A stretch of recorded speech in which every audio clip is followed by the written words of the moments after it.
नमस्कार व्यूअर्स, मैं हूं अमीश देवगन और आप देख रहे हैं देश का सबसे चर्चित और देश का सबसे लोकप्रिय कार्यक्रम आर पार।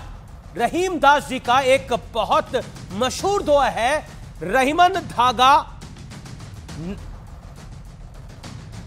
धागा प्रेम का मत तोड़ो चटकाए, टूटे से फिर ना जुड़े, जुड़े गांठ पड़ जाए।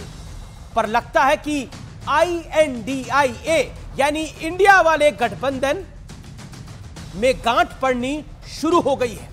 पहले बंद कमरों के भीतर विपक्षी गठबंधन के बीच झगड़े की खबर छन छन कर बाहर आती थी, लेकिन अब सब कुछ खुल्लम खुल्ला हो रहा है जी। अजीत पवार ने अपने चाचा शरद राव पवार से सीक्रेट मीटिंग, गुप्त मीटिंग करी तो कांग्रेस और शिवसेना दोनों सफाई मांगने लग गए।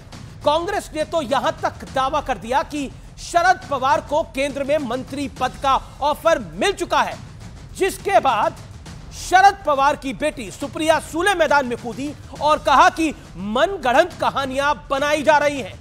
तो दूसरी तरफ दिल्ली में एक बड़ी बैठक हुई जिसमें राहुल गांधी, मल्लिकार्जुन खड़गे और दिल्ली कांग्रेस के तमाम आला नेता मौजूद रहे। इस बैठक के बाद कांग्रेस नेता अलका लामा ने कहा कि दिल्ली में कांग्रेस 7 सीटों पर अपनी तैयारी कर रही है। इस बयान से सियासी तूफान आ गया और आम आदमी पार्टी ने सवाल खड़े कर दिए। फिर मामले को रफू किया गया और कहा गया कि यह पार्टी का बयान नहीं है। आम आदमी पार्टी ने तो सारी हदें पार करी और कहा अलका लामा तो बहुत छोटी नेता है, ऑल इज वेल वाला संदेश देने का प्रयास हम कर रहेंगे। और इसी बीच अटल जी को श्रद्धांजलि देने के लिए नीतीश कुमार दिल्ली तो आए, लेकिन बिना किसी विरोधी नेता से मिले वापस लौट गए। कहते हैं कि बिना आग के धुआं तो उठता नहीं है। तो क्या विपक्षी गठबंधन में दरार के संकेत दिखने लगे हैं? आज इसी पर होगी देश की सबसे बड़ी पॉलिटिकल चर्चा। हम साथ साथ हैं या फिर हम आपके हैं कौन?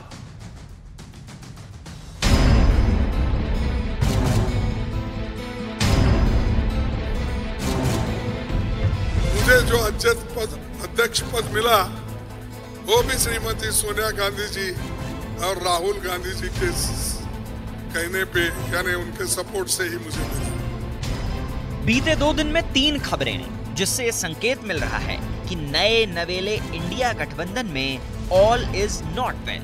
पहले शरद पवार ने अपने भतीजे अजीत पवार से गुप्त मुलाकात की, जिसके बाद महाराष्ट्र कांग्रेस बोली कि बीजेपी ने शरद राव पवार को मंत्री पद का ऑफर दिया है।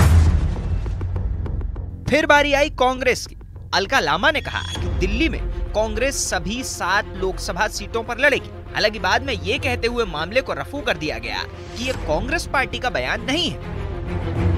24 कैसे जीतना है और बिल्कुल आदेश हुआ है कि हमें 7 सीटों पर मजबूत संगठन के साथ हर नेता को आज से अभी से निकलना है। Alka Lamba is a spokesperson, she is not a authorised spokesperson for talking on such major important issues. ये जो है आज कोई चर्चा ही नहीं हुई, उसके बारे में इमेजिनरी बात कर दें। देखिए, बहुत छोटे छोटे नेता हैं जिनकी जमानतें MLA इलेक्शन तक में नहीं बची हैं, उनकी क्या वैल्यू।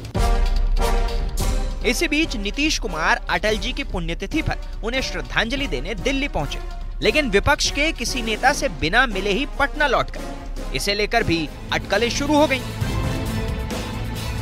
तो आज सबसे बड़ा सवाल है कि क्या वाकई विपक्षी गठबंधन में गांठ पड़नी शुरू हो गई? आज इसी पर होगी देश की सबसे बड़ी राजनीतिक बहस। हम साथ साथ या हम आपके हैं कौन? यह किसी फिल्मी टाइटल से कम नहीं है। हम साथ साथ हैं या फिर हम आपके हैं कौन? लेकिन विश्लेषण आज होगा ये जो विपक्षी एकता है इसके गठबंधन पर ग्रहण का विश्लेषण। आइए देख लेते हैं। शरद राव पवार, अजीत पवार से चाचा शरद पवार की सीक्रेट मीटिंग यानी गुप्त मुलाकात। कांग्रेस बोली शरद पवार को मंत्री पद का ऑफर दिया गया है। सुप्रिया बोली मंत्री पद के ऑफर की बात मनगढ़ंत है, लेकिन कहानी यह है कि बार बार अगर मुलाकात हो रही है तो बात क्या हो रही है?